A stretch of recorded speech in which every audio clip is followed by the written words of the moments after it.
Buenas noches, mi nombre es Nancy, soy estudiante de sexto año y hoy con mis compañeros vamos a tratar de darles un poquito sobre los temas de electrolitos, sobre los que nos faltaron el día de ayer. Entonces yo voy a empezar con calcio. Dale. Vaya, primero la importancia del calcio y las funciones del calcio. No voy a hacer demasiado énfasis en esto, pero solo para que las tengan en cuenta, es de que de las más importantes es que interviene en la contracción muscular, como ya sabemos, en la miocina y erectina, ¿verdad? Luego forma parte de las estructuras de huesos y dientes porque el 90% del calcio del cuerpo se encuentra dentro de los huesos. Luego también es necesario para los factores de la coagulación y también participa en la transmisión del impulso nervioso y ayuda a la absorción de la vitamina B12. William. Vale. Entonces, el ion calcio tiene la importancia de la función celular normal. Entonces, por tal razón, las concentraciones extracelulares de calcio se conservan dentro de límites bastante estrechos. Entonces, estos se dan por mecanismos de retroalimentación en donde participa la hormona paratiroidea, el calcitriol, que es el metabolito activo de la vitamina D3. Entonces, tenemos que este es el más utilizado, el calcio sérico, el valor, que es de 8.5 a 10 miligramos, y esos son sus valores normales. En su anormalidad tenemos la hipercalcemia y la hipocalcemia. Adelante.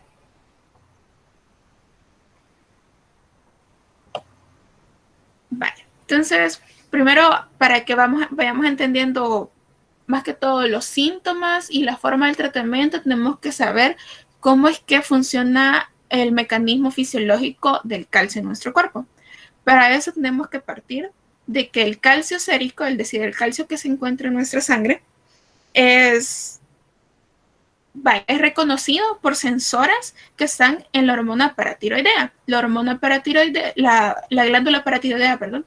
Las glándulas paratiroideas están adentro de la glándula tiroidea. Entonces, el ion calcio, cuando hay una disminución del calcio extracelular, lo que produce es un aumento de la secreción de la hormona paratiroidea. Esto se da por el hecho de la activación del receptor del sensor de calcio en esta célula. Entonces, esto mismo, la PTH, que es la hormona paratiroidea, lo que hace es que intensifica la reabsorción de calcio por parte del riñón. Entonces, lo que hace es que evita que el calcio se siga perdiendo por parte de la orina, ¿verdad? Entonces, a partir de esto también, cuando hay una disminución de calcio sérico, es decir, un calcio en sangre, también se da una resorción de calcio desde el hueso. Y eso también estimula la producción de calcitriol en los riñones, que es un tipo de metabolito que es el más activo de todos los metabolitos de la vitamina B.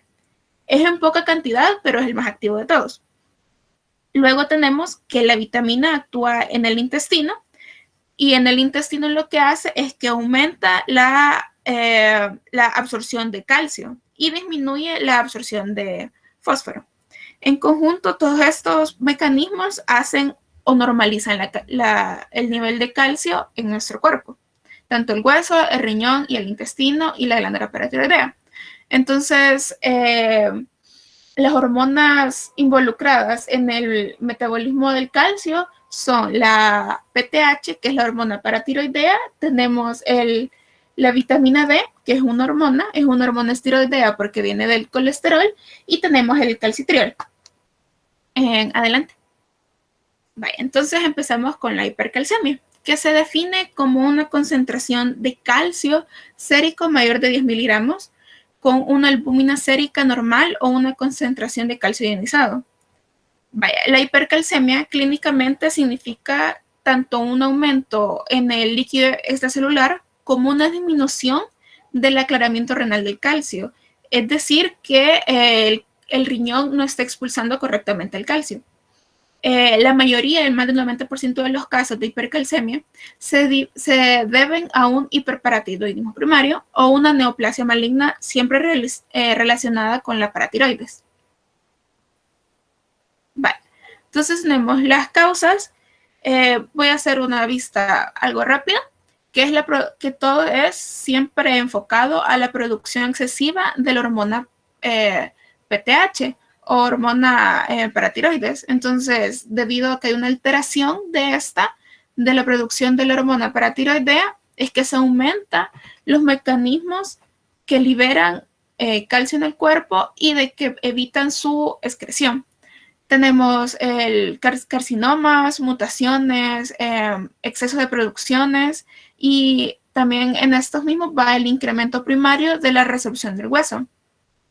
También tenemos una ingestión excesiva de calcio y tenemos otras causas como endocrinopatías, insuficiencia del ácido renal por el hecho del calcitriol, y los fármacos como los tiazídicos, vitamina A y los antiestrógenos.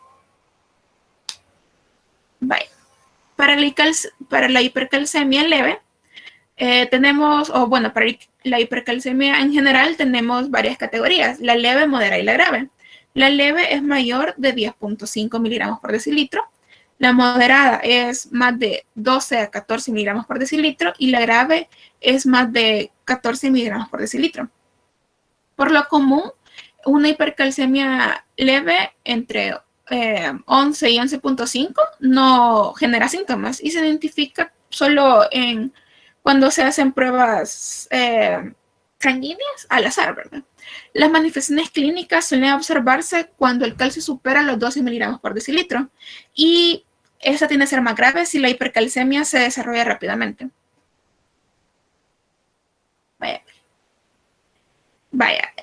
Las causas clínicas que tenemos o los síntomas clínicos son la poliuria y la nefrolitiasis.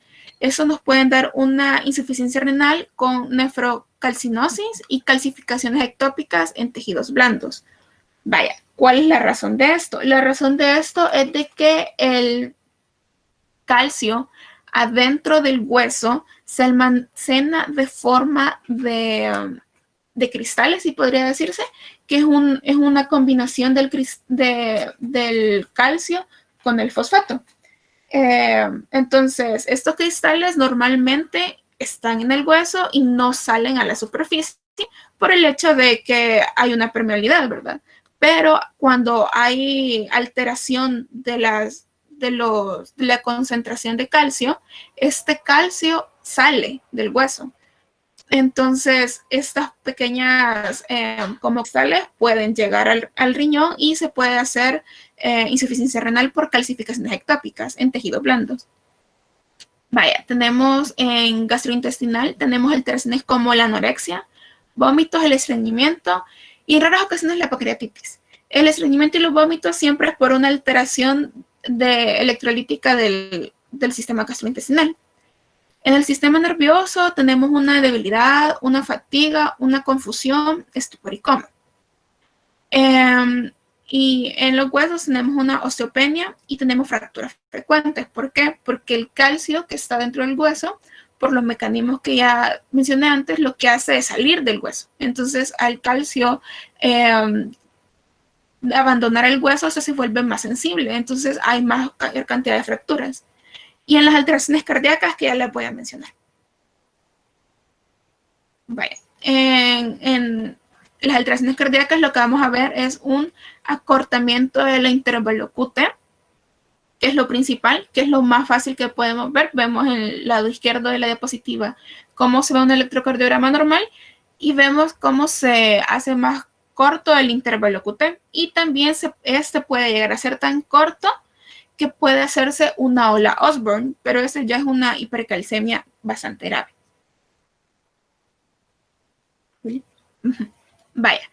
Para las pruebas diagnósticas, antes de que digamos que cuando vemos en un examen de un paciente, vemos el calcio aumentado, es decir, más de 10.5, lo primero que tenemos que tener en cuenta es si la albúmina está aumentada.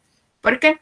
Porque en la mayoría de los laboratorios se mide el calcio sérico total, el cual se modifica si las proteínas plasmáticas, en este caso la albúmina, están alteradas. Entonces, siempre nosotros debemos corregir el número de calcio, el factor de calcio y con una fórmula. O lo que también se puede hacer es se disminuye 0.8 miligramos de calcio por cada gramo elevado de albúmina. Pero para esto es más inexacto. Entonces lo mejor es hacer la fórmula de la corrección de calcio, en donde vamos a poner la concentración del calcio más 0.8 multiplicado por el valor de la albúmina menos, a este le vamos a disminuir 4. Entonces eso es lo que nos va a dar es el calcio corregido, es decir, el calcio real de la persona. Entonces tenemos que estar conscientes de que a veces en los pacientes, más que todo en pacientes con enfermedad renal, podemos ver una alteración de la albúmina. Entonces eso nos puede ocasionar falsas hipercalemias. Entonces lo que vamos a hacer, si mal diagnosticamos una hipercalcemia, perdón, podemos ocasionarle más daño al paciente. Entonces, vaya, primero para las pruebas diagnósticas tenemos la anamnesis y una exploración física que debe centrarse en la duración de los síntomas de la hipercalcemia, como ya los había mencionado antes, los indicios clínicos de cualquier causa inusual de hipercalcemia, por ejemplo, una alteración en el funcionamiento renal o en el examen físico, signos y síntomas de un tumor maligno de la glándula paratiroides. Entonces, como ya dije, el calcio sérico siempre lo debemos razonar con el valor de la albúmina sérica. Vale. Otra cosa que se tiene que hacer es medir la hormona PTH sérica, que es la hormona paratiroidea, las concentraciones de calcitriol, y estas están elevadas en trastornos granulomatosos, es decir, del riñón, porque esta hormona se transforma en el riñón, es decir, se genera en el riñón porque viene del hígado.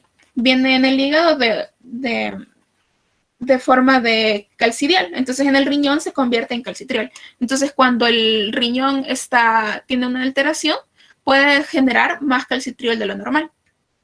El fósforo suele estar disminuido en el hiperparatiroidismo, debido a que cuando el calcio aumenta, es decir, por ejemplo en el intestino, cuando el intestino lo que hace es que absorbe más calcio, lo que hace es que deja el fósforo por fuera. Entonces el fósforo se está excretando más fácilmente. Entonces es también otra forma en que podemos identificar que es una hipercalcemia. El calcio en orina puede encontrarse elevado también en el hiperparatiroidismo primario.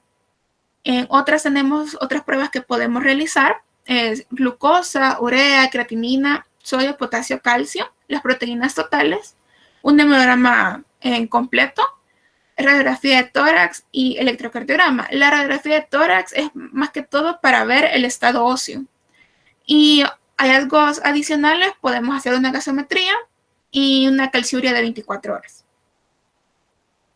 Vaya, los 3 pilares de tratamiento de la hipercalcemia son la hidratación adecuada, evitar la reabsorción ósea y la excreción renal, aumentar la excreción renal de calcio. Vale, entonces lo primero que vamos a hacer en un tratamiento agudo, si los síntomas son graves, recordarlo cuando sobrepasa el valor de 12 miligramos por decilitro. Entonces lo que primero vamos a hacer es una corrección de hipovolemia. Vamos a dar electrolitos, vamos a dar líquidos para que haya una mayor dilución del calcio en sangre. Vamos a dar también diuréticos de asa y vamos a dar la calcitonina, inhibe la resorción ósea, entonces aumenta la excreción de calcio, entonces podemos proporcionar calcitonina.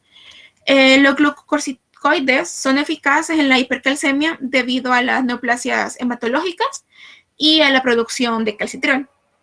Y en algún otro, cuando ya se llegan a valores muy altos de calcio en sangre y cuando ya el paciente está bastante descompensado, se puede recurrir a la diálisis o a la hemodiálisis, que siempre esa tiene que ser indicada cuando hay una estabilidad hemodinámica. Está contraindicada cuando hay una sobrecarga de volumen, es decir, en una insuficiencia renal severa o en en una hipercalcemia clínica neurológica, que ya sobrepasa los 20 miligramos por decilitro.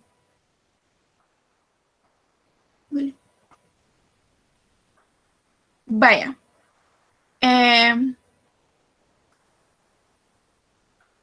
Esta diapositiva se movió. Estaba más atrasito, pero el tratamiento, este ya según el nivel, se va a dar según el nivel de calcio. Como ya había dicho, los diuréticos de asa, los glucocorticoides y la diálisis. El tratamiento crónico, cuando ya sabemos que es una alteración de la glándula paratiroidea, lo primero que se hace es tratar el hiperparatiroidismo primario. Y la mayoría de veces este nos lleva a una extirpación quirúrgica. Puede ser una parcial o una total. La mayoría de veces se hace una total debido a la dificultad con la que resulta extraer solo las glándulas paratiroideas de la glándula tiroides. Entonces, la mayoría de veces se hace una extracción total y se tienen que dejar los medicamentos adecuados, la iodotironina, para también que no haya un desbalance del yodo en la sangre del paciente. Vale. Entonces, ahora tenemos la hipocalcemia. Tenemos que la hipocalcemia es abajo de 8.5 miligramos por decilitro y en calcio ionizado es menor de 4.5. Las causas de la hipocalcemia se pueden determinar en función de si las concentraciones de la PTH son bajas. Por ejemplo, el hipoparatiroidismo, o altas son el hiperparatiroidismo secundario. La deficiencia de calcio puede tener otras causas, pero la más común siempre van encaminadas a una alteración de la producción de la hormona paratiroidea y de la vitamina D.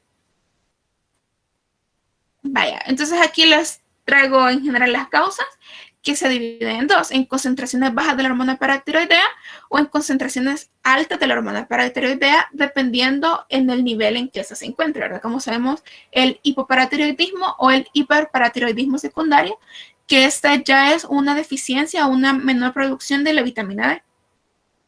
Adelante.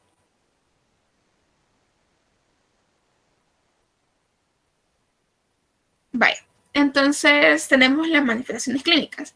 Estas también varían con el grado de la hipocalcemia y la velocidad de su aparición. En la hipocalcemia grave se puede producir un laringoespasmo, en convulsiones, colapso vascular, con bradicardia e insuficiencia cardíaca descompensada. Vaya, hay que recordar, todos sabemos que el calcio lo que hace es que ayuda a la contracción. Entonces, podríamos pensar que cuando hay una hipocalcemia, lo que va a hacer es de que haya menor contracciones musculares, o al menos eso es lo que la lógica nos podría decir. Pero aquí no es eso lo que pasa. Entonces, cuando tenemos una hipocalcemia, tenemos menor calcio. Pero al existir esto, lo que hace es que hay un aumento de la permeabilidad de sodio. Entonces, es un aumento de la despolarización de las células musculares. Entonces, cuando se da una despolarización, sabemos que hay un espasmo muscular. Entonces, al contrario de lo que nos diría la lógica, cuando hay menos calcio es cuando se producen los espasmos musculares y hay una hiperreactividad refleja. Entonces, es cuando las personas tienen tetanias. Y es por eso que también se pueden producir los laringoespasmos por contracciones musculares descoordinadas. Y con eso también se da la insuficiencia cardíaca descompensada. Vaya, también la hipocalcemia moderada aguda aumenta, como ya decía, la excitabilidad de nervios y músculos y puede causar parestesia distal y tetanias. Pues ahí lo voy. Vaya, los síntomas, principales síntomas, es que tenemos en el lado inferior derecho, tenemos el espasmo laringotraqueal, ¿verdad? Y tenemos tetania. El siguiente. Para la hipocalcemia, si ustedes quieren ver estos síntomas de Chebostek y Trousseau, podrían, cuando regresemos a la normalidad, siempre en el servicio de endocrinología, siempre hay alguna paciente que tenga alguna alteración con la hormona paratiroidea o de la glándula paratiroide y pueden revisar el signo de Chebostek y de Trousseau. Entonces, vaya, el signo de Chebostek se trata de una contracción ipsilateral de los músculos faciales al golpear el nervio facial delante de la oreja. Entonces, lo que hacemos es una percusión y se van a contraer. Vamos a ver lo que vemos. Se lo va a ver al paciente lo que se ve en la imagen, una contracción. Solo del lado donde se hace la percusión. Luego tenemos el signo de Trousseau, que es un espasmo del carpo cuando al colocar el tensiómetro lo tenemos durante más de 3 minutos en mayor, por ejemplo, primero tomamos la presión del paciente y digamos que tiene 120 sobre 170, entonces la diastólica es 120. A esa diastólica le vamos a sumar 20 miligramos de mercurio. Entonces van a ser 140. Entonces vamos a mantener el tensiómetro inflado en 140 durante 3 minutos. Y si durante estos 3 minutos se da algún espasmo del carpo, podemos decir que tiene hipocalcemia. Dale, vaya. En las pruebas diagnósticas de la hipocalcemia, tenemos que la albúmina debe determinarse siempre. Como decía anteriormente, siempre tenemos que hacer la corrección para evitar una pseudohipocalcemia. Si encontramos una PTH sérica menor de lo normal, podemos asociarla a una hipocalcemia que es indicativa de un hipoparatiroidismo. También el fosfosérico suele ser útil para identificar una deficiencia de la vitamina D, porque si tenemos el calcio sérico aumentado, podemos decir que sí hay una hipocalcemia, pero si el fósforo sérico está normal, podemos decir que se lo vamos a atribuir a una deficiencia de vitamina D. Las reservas de vitamina D suelen valorarse midiendo el calcidiol. Y en el electrocardiograma podemos ver un intervalo QT prolongado y una bradicardia. Vaya, entonces esta es como la forma a seguir o para saber qué es lo que vamos a hacer con una hipocalcemia. Entonces, primero tenemos que hacer, si vemos un valor de calcio bajo, primero que tenemos que hacer es referirnos a ver cuánto tiene la albúmina o cuál es el valor de la albúmina. Si tiene una albúmina baja, vamos a solicitar o vamos a nosotros a corregir el calcio. Luego de hacer esto, vamos a mandar un examen de hormona paratiroidea. Dependiendo de si esta está elevada o baja, vamos a poder saber si es un hipoparatiroidismo. Luego, en el caso que esté elevada y el fósforo esté elevado, vamos a saber que, nos va a indicar o nos va a llevar al camino donde es una hiperfosfotasemia o un pseudo hipoparatiroidismo debido al metabolismo del fósforo, una hipomagnesemia o una insuficiencia renal. Y cuando tenemos el fósforo bajo, nos va a ser indicativo de un déficit de vitamina D. Si el paciente toma farmamida, ketonazol, aminoglucósidos y antagonistas de calcio, debido a que estos lo que hacen es mayor liberación de calcio. Y podemos tener también una hipocalcemia cuando se tienen otras patologías, es decir, la hipocalcemia puede ser tanto una enfermedad, síndrome, también como un síntoma o un signo. Tenemos la hiperpotasemia, una sepsis, pancreatitis, rhabdomiólisis. La rhabdomiólisis por una destrucción de músculos, entonces al haber una destrucción de las células musculares, el calcio va a ser menor. Entonces también tenemos quemas por la pérdida de líquidos y las transfusiones sanguíneas. Vaya, el tratamiento, pero cuando es agudo, vamos a comprobar siempre las concentraciones. Si hay una hipomagnesemia, conviene primero tratar la deficiencia de fósforo y luego la hipocalcemia, debido a que cuando en el metabolismo, cuando les decía que era contraria, de que si el cuerpo venía y absorbía más calcio, dejaba ir más fósforo. Pero esto no es algo tan equitativo o equilibrado, es decir, eso no sucede en partes iguales. Entonces lo que se busca primero es corregir el fósforo, porque esto es lo que es el área en que queda más débil. Entonces es lo primero que corregimos para luego corregir el calcio. Y se da suplemento de calcio cuando es en formas leves. Dale, y el tratamiento crónico requiere suplementos de calcio y de vitamina D, pero esos ya son medidos y a mayor largo tiempo. Por ejemplo, cuando hay una disfunción de la hormona de la glándula paratiroidea.